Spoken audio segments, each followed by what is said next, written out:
This man called Mr. Nduka is a very jealous husband. He was so jealous that he doesn't want any man near his wife. Not his friends, not his brothers, not even his wife's brothers. He doesn't trust any man around his beautiful wife. He feels a man might sleep with his wife if he doesn't protect her from men. Therefore, only women were allowed or near his house. He feels he is smart. He feels he is wise. Only if he knew what was happening behind him. In the heart of Lagos, there lived a man named Mr. Nduka. He was tall, dark, and handsome. He had money, a big house, and many cars. People in the town respected him because he was rich and smart. But there was one thing people didn't know. Mr. Nduka had a jealous heart. He loved his wife Amaka so much. She was very beautiful. Her skin was smooth like chocolate. Her eyes were bright like stars. And when she smiled, it felt like the sun had come out. Mr. Nduka loved her so deeply that he was afraid of losing her. But his love turned into something else, something too much. He became too jealous. He did not allow any man come close to Amaka, not even his friends, not even his brothers, not even his father. I'm only protecting you, he would say to Amaka. Men are dangerous. He said they can't be trusted. He believed that if any man come near Amaka, they would try to take her from him. So, he made a rule in his house. No man must ever enter, only women. At first, Amaka laughed. She thought it was funny. She thought it meant Nduka really loved her. But soon, things started to change. Mr. Nduka didn't let Amaka go out alone. He told her to stop working. What if you meet a man at the office, he said. What if someone starts liking you? What if your boss starts making advances of you? You ain't working again. I will pay you whatever they pay you. I will double it.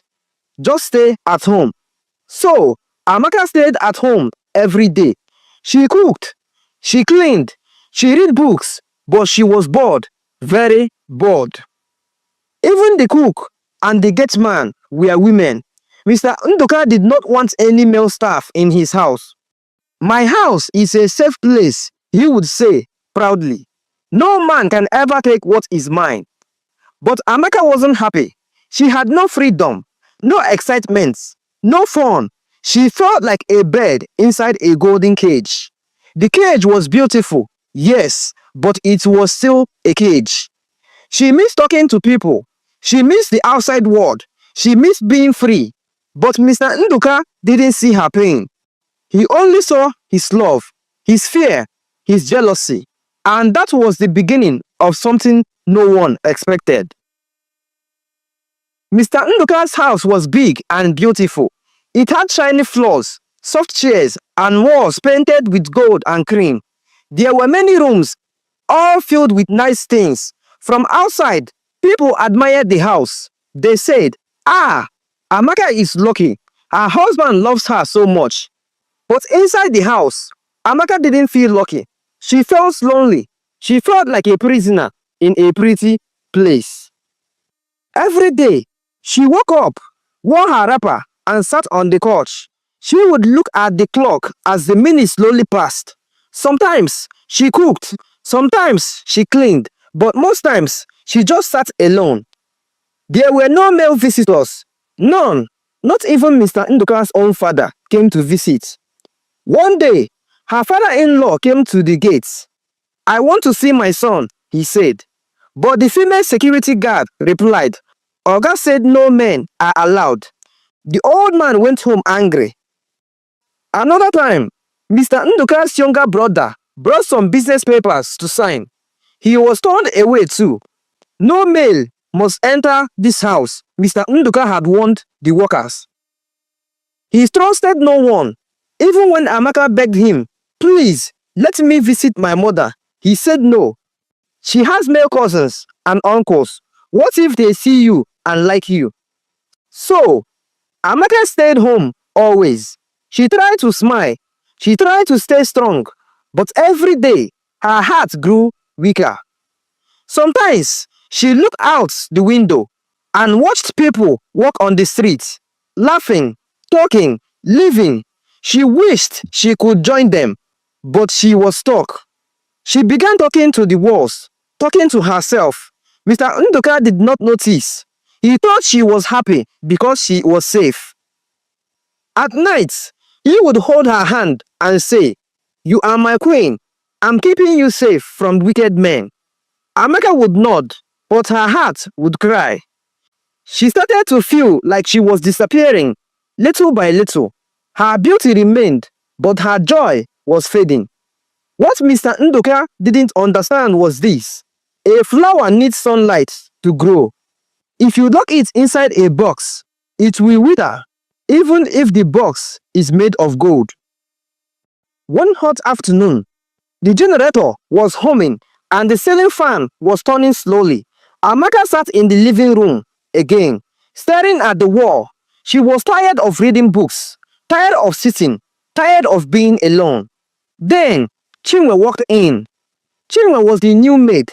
She was young, just 23 years old, slim, beautiful, and full of life. Her skin glowed, and she walked with confidence. She was from a nearby town and had just started working in the house 2 weeks ago. Unlike the other workers before her, Chinwe liked to talk. She laughed easily. She moved with energy. She noticed things. She noticed Amaka's sadness. "Auntie, are you okay?" Chinwe asked one day. Amaka smiled a weak smile. "I'm fine," she said, but her eyes told the truth. Every day, Chinwe would sit near Amaka after her chores. She would tell funny stories about her village, her childhood, and the things she used to do before working as a maid. Slowly, Amaka started to laugh again. The two women became close.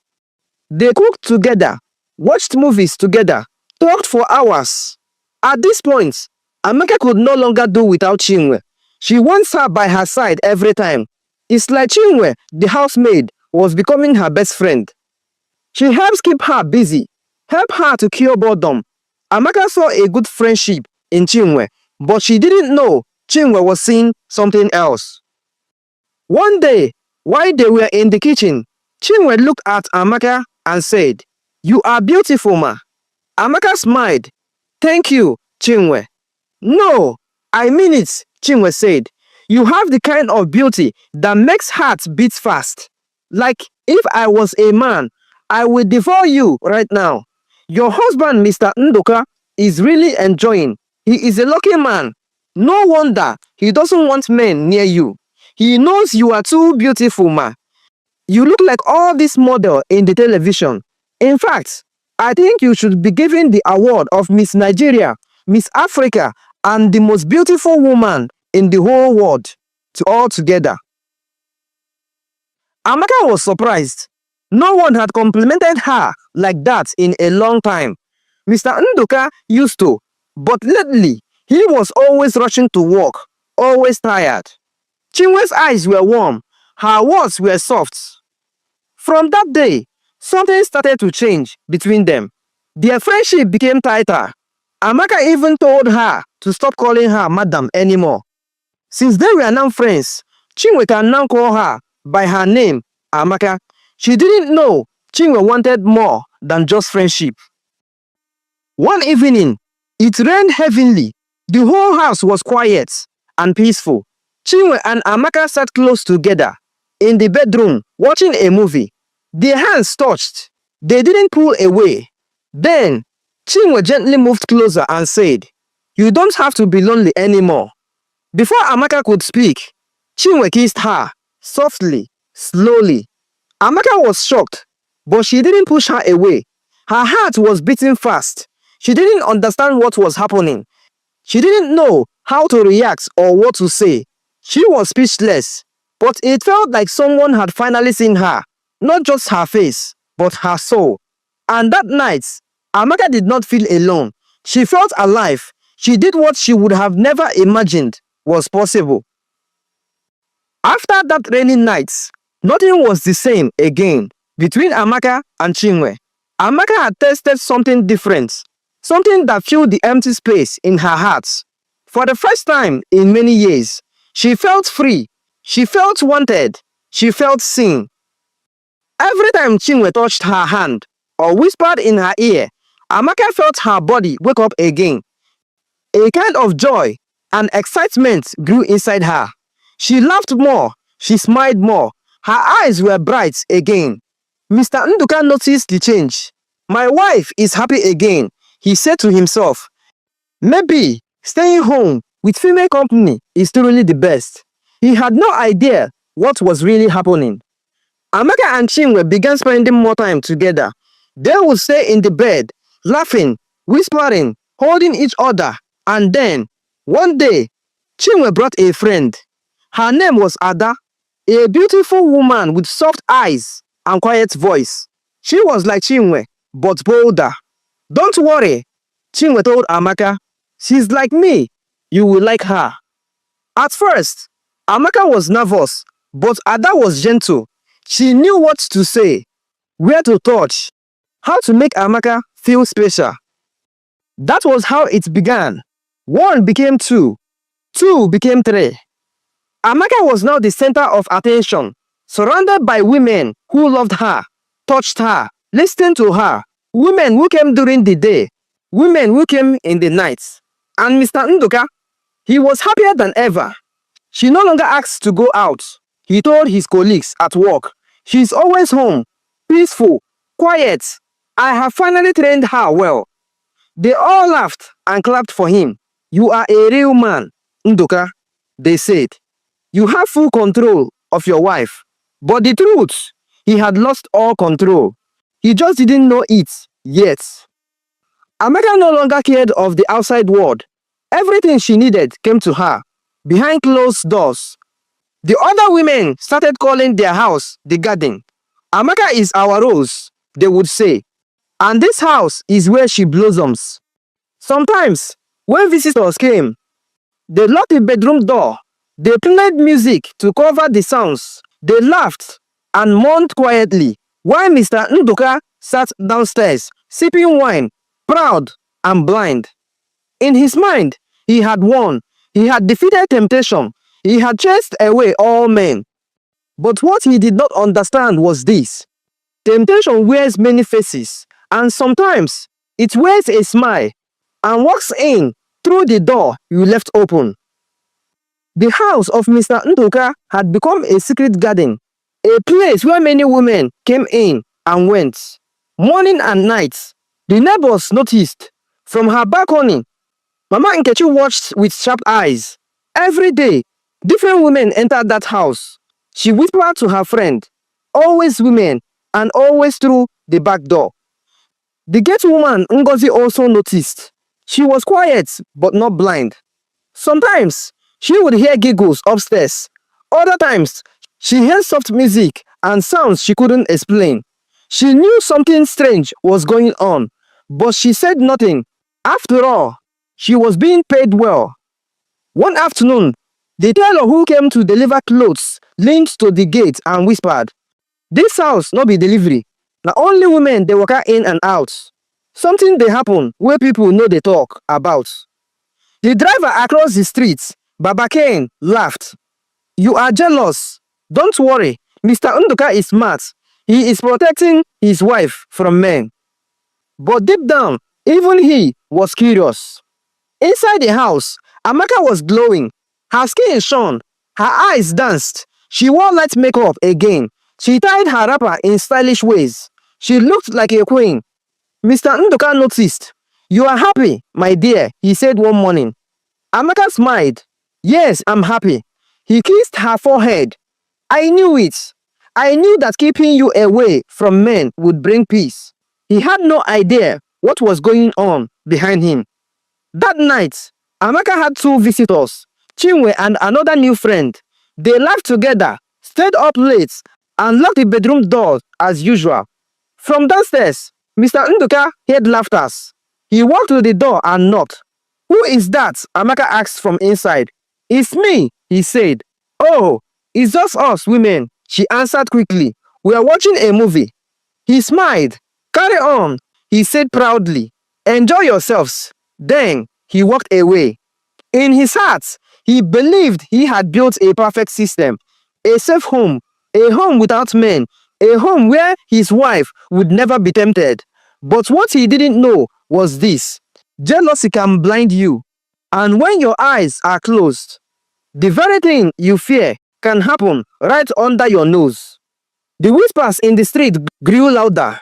Something is not right, the neighbors said. Women go in, but they don't come out for hours.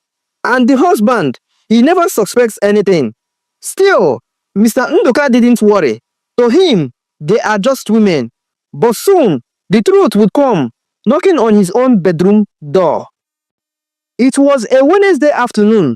The sun was hot, the air thick with dust, and Mr. Nduka had just left a board meeting early. His briefcase was in his left hand, and he was in a hurry. He had forgotten an important document in his bedroom drawer and needed to pick it up before meeting a government official in the city. He called his wife, but her phone was off. No problem, he said, smiling to himself. She's probably taking a nap, my sweet Amaka. As his car turned into the compound, the female gatekeeper, Ngozi, jumped up from the chair in shock. Oga, you know the law say you dey come back. I don't need to tell anyone, he said cheerfully. This is my house. She gave a nervous laugh. Welcome, sir. He nodded and walked in quickly. Everything was quiet, too quiet.